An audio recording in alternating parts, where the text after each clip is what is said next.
Hi friends, मैं छोटलाल कुमार आप सबको आपके अपना यूट्यूब चैनल स्मार्ट स्टडी 2.0 में हार्दिक स्वागत करते हैं। हम लोग क्लास 12 का जो समार्ट हिंदी है उसको पढ़ रहे थे और 6 चैप्टर तक पढ़ लिए हैं।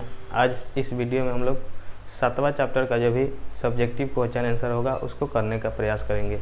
इससे पहले वाले वीडियो में हम इसका सारांश बता दिए हैं। आप लोग अगर नहीं देखे हैं तो इस वीडियो के डिस्क्रिप्शन में हम उसका लिंक दे देंगे, आप लोग जाकर पहले उसको देख लीजिए, उसके बाद क्वेश्चन आंसर करिएगा तो ज़्यादा ज़्यादा आप लोग को समझ में आएगा। तो यही चैप्टर था, यहाँ हम लिख दिए कक्षा 12 हिंदी पाठ 7वां था। इसका नाम था ओ सदा नीरा। इसका लेखक थे जगदीश चंद्र माथुर। इसमें ऑल सब्जेक्टिव क्वेश्चन आंसर करेंगे। हमारा चैनल है स्मार्ट स्टडी 2.0, इसको हमेशा सब्सक्राइब करके रखिए ताकि जब भी मैं वीडियो डालूँ आपके पास नोटिफिकेशन चला जाए।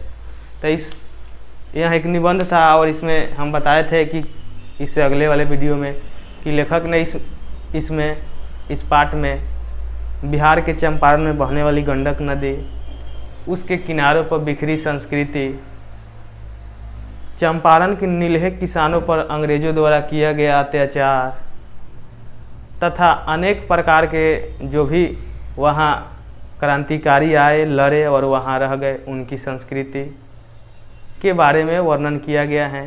तथा इसके साथ ही साथ महात्मा गांधी द्वारा चंपारण में जो किसानों पर अत्याचार हो रहा था उसके खिलाफ जो वो आंदोलन किए और उन्होंने वहाँ शिक्षा व्यवस्था के लिए जो कुछ भी व्यवस्था किए उसके बारे में इस पाठ में वर्णन किया गया है। तो चलिए बढ़ते हैं इसमें के फर्स्ट प्रश्न की ओर। चलिए देखते हैं इसमें का फर्स्ट क्वेश्चन है कि चंपारण क्षेत्र में बाढ़ की प्रचंडता के बढ़ने के कारण क्या हैं। तो हम इससे पहले वाले वीडियो में इसका सारांश बताए थे, तो आप लोगों को समझाए भी थे कि चंपारण में पहले बहुत ज़्यादा जंगल घना हुआ करता था, नदियों के किनारे भी, जिससे जब हिमालय से नदियाँ निकल कर जाती थी गंडक, तो वह अन्य जगह नहीं फैल पाती थी क्योंकि जो जंगल था उसकी जड़ों में पानी रुक जाता था, इधर उधर पानी नहीं जाता था, जिससे बाढ़ नहीं आता था। लेकिन 12वीं-13वीं शताब्दी में गियासुद्दीन तुगलक ने वहाँ के एक राजा थे हरिदेव सिंह, उस पर आक्रमण कर दिया और आक्रमण करने से पहले सेना को ले जाने के लिए रास्ता चाहिए, इसलिए चंपारण के क्षेत्र में जो भी महावन था उसको काट कर बिल्कुल एकदम समतल कर दिया। उसके बाद से जब भी पानी आता था, घना जंगल न होने के कारण पानी चारों तरफ फैल जाता था और प्रचंड रूप ले लेता था, जिससे अधिक मात्रा में जान माल की खतरा होती थी। तो वही क्वेश्चन भी पूछ रहा है कि चंपारण क्षेत्र में बाढ़ की प्रचंडता के बढ़ने के कारण क्या था। तो यहाँ से उत्तर देखिए, यहाँ लिख दिए हैं। चंपारण क्षेत्र में पहले बहुत घना जंगल हुआ करता था जो कि पानी को रोकता था। धीरे धीरे जंगलों की कटाई होने के बाद वो महावन समतल हो गया। बाढ़ के पानी के बहाव में कोई रुकावट नहीं होता था और वहाँ बाढ़ प्रचंड रूप लेने लगा। तो आशा करते हैं यह क्वेश्चन आप लोग को समझ में आ गया होगा। वीडियो को रोककर आप लोग लिख सकते हैं या स्क्रीनशॉट ले सकते हैं। चलिए, तो आशा करते हैं आप लोग लिख लिए होंगे। बढ़ते हैं अगले प्रश्न की ओर। देखते हैं दूसरा क्वेश्चन है इतिहास की कीमियाई प्रक्रिया का क्या आशय है। तो इस निबंध में हम बताए भी थे कि बहुत से राजाओं ने आक्रमण करने के लिए आए, जैसे गियासुद्दीन तुगलक ने, नृपसिंह ने, विक्रम द्वितीय ने, ये सब विजय के यात्रा पर यहाँ आए थे। और पहले होता था ना कि कोई भी राजा अगर किसी पर आक्रमण किया, अगर वह जीत गया तो उसका जितना धन दौलत है वो सब उसका हो जाता था। तो जो राजा जीत जाता था वह वहाँ नहीं रहता था, अपने सेनापति को वहाँ रख देता था। वहाँ के जो भी है उस सब सामान को, धन को रक्षा करने के लिए, और वह आगे फिर युद्ध करने के लिए निकल जाता था। ऐसा ही हुआ यहाँ चंपारण क्षेत्र में बिहार के कि बहुत से राजाओं ने आया, यहाँ आक्रमण किया, जीता और अपने सेनापति को यहीं रख दिया। तो जो भी सेनापति हैं, जिस भी वंश को बिलोंग करते हैं, जिस भी वंश से वो हैं, वहाँ के जो भी उनकी कला है, उनकी संस्कृति है, उनकी कल्चर है, रहन सहन है, पूजा पाठ करने का तरीका है, पहनावा ओढ़ावा है, बातचीत करने का तरीका है, ये सब जहाँ रहेगा वहाँ करबे करेगा। जैसे मान लीजिए कि बिहार के लोग जाते हैं दिल्ली में, बनारस में, कहीं कहीं जाकर बह जाते हैं, तो वहाँ जब छठ होता है तो वहाँ वो सब आदमी धूमधाम से अपना सब मनाता है। यहाँ का जो कल्चर है, होली अच्छा से मनाता है। तो एक मतलब यही हुआ कि जहाँ का आदमी है अगर दूसरा जगह चल गया तो अपने इतिहास की कीमिया यानी कि जो भी उसका संस्कृति कल्चर है उसको वहाँ लेकर जाएगा, वहाँ मनाएगा। तो वही हुआ इतिहास में, चंपारण क्षेत्र में। इतिहास की कीमियाई प्रक्रिया क्या है? तो लेखक के अनुसार नेपाल और मिथिला की विजय यात्रा पर आए राजा नान्यदेव चालुक्य विक्रमादित्य के सेनापति यहीं बस गए। तो जो भी कल्चर संस्कृति लेकर आए होंगे यहाँ वो करबे करेंगे। तो यही है, यही इतिहास की कीमियाई प्रक्रिया है, यानी अपनी कल्चर संस्कृति को एक जगह से दूसरे जगह लेकर जाएगा वो करबे करेगा।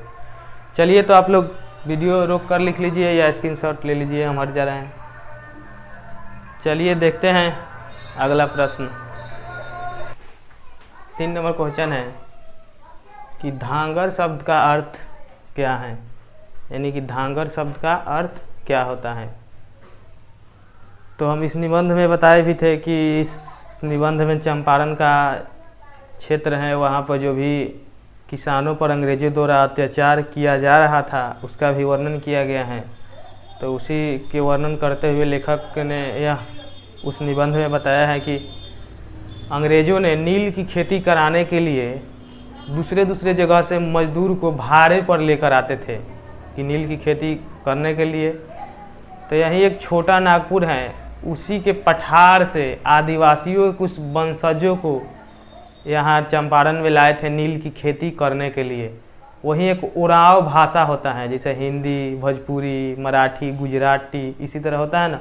तो उरांव एक भाषा है, तो उसी उरांव भाषा में धांगर शब्द का अर्थ होता है भाड़े का मजदूर। जैसे आप लोग 10th में पढ़े होंगे कि गिरमिटिया मजदूर किसे कहते हैं, यानी कि बिहार के पूर्वी क्षेत्र से भेजे जाते थे, यानी कि यहाँ से विदेश में जो लोग कमाने जाते हैं गिरमिटिया मजदूर, जो पहले बिहार के पूर्वी क्षेत्र, पश्चिमी क्षेत्र से भेजे जाते थे। तो उरांव एक भाषा है, तो इसी में उरांव भाषा में धांगर शब्द का अर्थ होता है भाड़े का मजदूर। ये लोग बिहार के छोटा नागपुर पठार के आदिवासियों के वंशज थे। इन लोगों को नील की खेती के सिलसिले में यहाँ लाया गया था, यहाँ मतलब चंपारण में लाया गया था, अंग्रेजों ने यहाँ लाया था नील की खेती करवाने के लिए। तो चलिए, आशा करते हैं आप लोग समझ गए होंगे, लिख लीजिए, हम हट जा रहे हैं। चलिए, आशा करते हैं आप लोग लिख लिए होंगे। बढ़ते हैं अगले प्रश्न की ओर। देखते हैं 4 नंबर क्वेश्चन। 4 नंबर क्वेश्चन है थारुओं की कला का परिचय पाठ के आधार पर दें।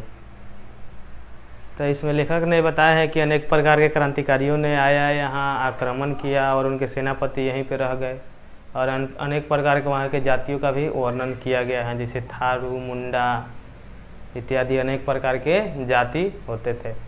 तो इसमें एक थारू जनजाति का भी निबंध में उल्लेख किए हैं जगदीश चंद्र माथुर ने, और उनकी कला का परिचय का भी इसमें उल्लेख किए हैं। तो थारू जो जनजाति थे उनमें अनेक प्रकार के कलाएँ थी, जैसे वो लोग धान रखने के लिए, जैसे गांव में आदमी डेली उली बनवाता है, उसी तरह वो सब सिक से बनाते थे, जिसमें अनेक प्रकार के फूल मतलब निकाल कर बनाते थे, रंगे हुए सिक से बनाते थे। उसके बाद उनके झोपड़ी में जो प्रकाश जलता था उसमें भी अनेक प्रकार के कलाओं से वह सजाते थे। ऐसे अनेक प्रकार की उनकी कलाएँ थी और रिवाज थे। जैसे यहाँ हम लिख दिए हैं, शिकार करने के लिए और खेती करने के लिए जो वो सब औजार मुझ से बनाते थे, उसमें भी उन सब की कला थी। तो वही इसमें 4 नंबर क्वेश्चन है जो पूछ रहा है कि थारुओं की कला का परिचय पाठ के आधार पर दे, यानी कि अपने मन से नहीं, पाठ में जो उल्लेख किया गया है उनकी जो कला के बारे में, उसी को बारे में इसमें लिखना है। तो यहाँ उत्तर लिख दिए हैं, थारुओं के लिए कला उनका महत्वपूर्ण अंग है, यानी कोई भी व्यक्ति का जो भी कला रहता है वह उसका महत्वपूर्ण ही अंग ही होता है, उसी के द्वारा वह कमाकर अपना पालन पोषण करता है। तो सबकी कला महत्वपूर्ण अंग है, उनकी कला सराहने योग्य है। वे अपने घरों में धान रखने के लिए कई तरह के रंग वाली सीक से टोकरी बनाते थे। खेतों में काम करने तथा शिकार करने वाले पदार्थ मुझ से बनाते थे। झोपड़ी में प्रकाश के लिए जो दीपक थे उनमें भी उनकी कला नज़र आती थी। तो यह निर्भर करता है कि आप कितना बड़ा इसको लिख सकते हैं। आपके एग्जाम में दिया रहेगा इतने शब्द में लिखिए, नहीं तो इस तरह यह कम से कम 30-40 शब्द में है। आशा करते हैं आप लोग यह क्वेश्चन भी समझ गए होंगे। बढ़ते हैं अगले प्रश्न की ओर। 5 नंबर क्वेश्चन है कि अंग्रेज नीलहे किसानों पर क्या अत्याचार करते थे। यानी कि जो चंपारण के किसान थे उन पर अंग्रेज क्या अत्याचार करते थे, यही क्वेश्चन पूछा गया है। 5 नंबर क्वेश्चन है। तो इसमें उल्लेख करते हुए लेखक क्या कहते हैं कि उस समय जब 3 कठिया प्रथा अंग्रेजों ने चलाया था। 3 कठिया प्रथा का मतलब होता है कि अगर आपके पास 20 कट्ठा ज़मीन है तो 17 कट्ठा पर कोई भी फसल उगाइए, लेकिन 3 कट्ठा पर आपको नील की खेती करना पड़ेगा। नील होता था कि नील से रंग बनता था, और उस समय विदेशों में इसका बहुत ज़्यादा मांग था और बहुत ज़्यादा पैसा मिल रहा था, इसलिए अंग्रेज सब बेचने के लिए नील की खेती करवाते थे। नील की खेती करवाने से यह हानि होता था कि खेत की उर्वरकता ख़त्म हो जाती थी, उसमें 1-2 साल तक अन्य फसल नहीं उगता था। इसीलिए किसान सब नील की खेती नहीं करना चाहते थे और बहुत कम ही पैसा अंग्रेज देते थे इस खेती करने के लिए। और जब कोई भी अंग्रेज का कोई भी पदाधिकारी, जो वहाँ के लोकल पदाधिकारी हैं, वो बीमार पड़ता था तो अंग्रेज़ों से पैसा वसूल कर उसके इलाज के लिए जाता था। अगर किसान के घर पर कोई शादी विवाह है, कोई खुशी का मौका है, तो उसके लिए भी किसान को साहब के पास नजराना भेजना पड़ता था। अगर साहब कोई चीज़ खरीद रहे हैं जैसे हाथी, घोड़ा, तो इस तरह खरीदने के लिए भी किसानों से पैसा वसूला जाता था। ये सब अत्याचार जो चंपारण के किसान हैं उन पर अंग्रेज़ों ने किया है। वही क्वेश्चन है कि अंग्रेज नीलहे किसानों पर क्या अत्याचार करते थे। तो यहाँ से उत्तर लिख दिए हैं। नील की खेती के लिए किसानों पर अंग्रेज़ों ने बहुत अत्याचार किए हैं। वे किसानों से ज़बरदस्ती नील की खेती करवाते थे। किसानों के घर में शादी विवाह या कोई खुशी का माहौल होता था तो साहब के यहाँ नजराना भेजना पड़ता था। साहब बीमार पड़े तो उनके इलाज के लिए पैसा किसानों से वसूले जाते थे। तो आशा करते हैं यहाँ 5 नंबर क्वेश्चन आप लोग समझ गए होंगे। वीडियो को रोक कर या स्क्रीनशॉट ले सकते हैं। तो इस वीडियो में हम लोगों ने ओ सदा नीरा निबंध का 5 नंबर तक क्वेश्चन सब्जेक्टिव कर लिए हैं। वीडियो बहुत लंबा हो जाएगा। हम लंबा वीडियो इसलिए नहीं बनाते हैं कि लड़का सभी वही होता है, वीडियो देखेगा, अगर ज़्यादा देर का वीडियो है तो देखते देखते उसका मन उब जाएगा, नीचे लगा देगा फिर कोई भोजपुरी गाना देख रहा है। इसलिए हम वीडियो सब छोट बनाते हैं। उतना ही देर में अगर आप देखते हैं तो एक चैप्टर का सब्जेक्टिव क्वेश्चन जो भी करवाएंगे वह आप अच्छे से समझ जाएंगे। तो हमारे साथ जुड़े रहिए। वीडियो को लाइक करिए, शेयर करिए और कमेंट करके ज़रूर बताइए कि यह वीडियो आप लोग को कैसा लगा। अगर पहली बार हमारा वीडियो देख रहे हैं तो इसको सब्सक्राइब कर लीजिए, ताकि जब भी हम वीडियो डालें आपके पास सबसे पहले नोटिफिकेशन चला जाए। चलिए, वीडियो देखने के लिए बहुत बहुत धन्यवाद।